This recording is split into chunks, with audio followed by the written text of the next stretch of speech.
Good morning. ভিডিওটা ভালো করে দেখুন, কাজে লাগবে। আমরা দেবো আর কি। এই দেখুন, এই যে জিনিসটা দেখছেন, এই যে সাদা সরাটি সব, এই দেখুন সাদা হয়ে আছে, কিচ্ছু না। এগুলো হচ্ছে একটুখানি এরকম হাত দিয়ে করে নেবেন। এই যে তারপর একটুখানি, এই দেখুন এই যে তেল একটু, এই শীতকালটায় একটু বেশি করে এগুলো করবেন। এই যে এই যে এই যে জাস্ট লাগিয়ে দেবেন, দেখুন একদম সুন্দর হয়ে গেল। দেখুন এই খুশকিগুলো চলে যায়, এগুলো থেকেই একটা স্পট পড়ে, ব্যাস। এই যেমন করে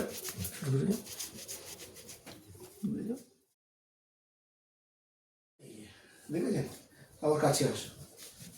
এই দেখুন, এবার দেখুন, দেখা যাচ্ছে, এবার কাছে আসুন। এই দেখো, আর দেখা যাচ্ছে, দেখুন ওই যে সাদাটা হয়েছিল যে, আর দেখা যাচ্ছে, দেখুন এই হচ্ছে বিষয়। একদম এই চোখের, আপনি এগুলো চোখে এগুলো আমরা দিই অল্প অল্প করে। দেখুন এদিকেও আছে, এইটাও দেবো। যাক, মোটামুটি এটা করলেই এই নারকেল তেল দিয়ে আপনার হয়ে যাবে। একদম ওরাও বেশ সুন্দর থাকে, পরিষ্কার থাকে।